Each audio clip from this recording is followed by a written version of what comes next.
السلام عليكم ورحمة الله وبركاته. ازيكم عاملين ايه؟ يا رب تكونوا بخير. انا النهارده طالعه لكم بوصفه جميله جدا وسهله ومش هتكلفكم اي حاجه خالص. هي عمل طريقه الكيكه، كيكه البرتقال.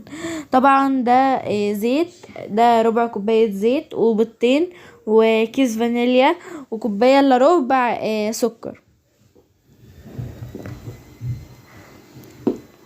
طبعا دي المكونات المطلوبة مننا، مكونات سهلة وبسيطة وتنفع فطار، عشاء، يكون فطار كده خفيف، عشاء خفيف.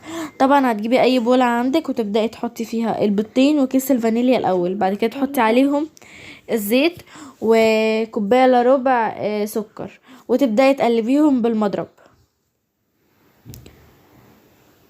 زي ما انتوا شايفين اهو.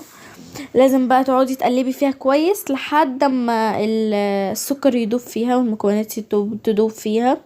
طبعا هيديكي القوام ده، تحطي عليها كوبايتين دقيق زي ما انتوا شايفين اهو.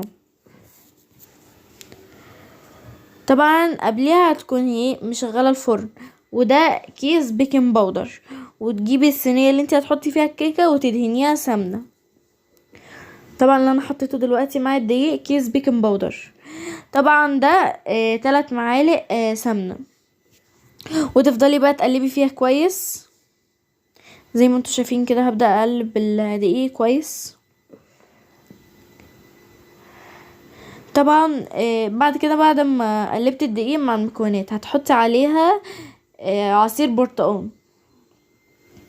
هتفضلي تقلبي فيها بقى زي ما انتوا شايفين.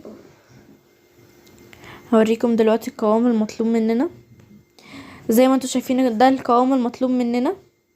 طبعا دي السمنه اللي انا قلت لكم قبل كده انكم تدهنوها سمنه، ويكون الفرن وراكم شغال.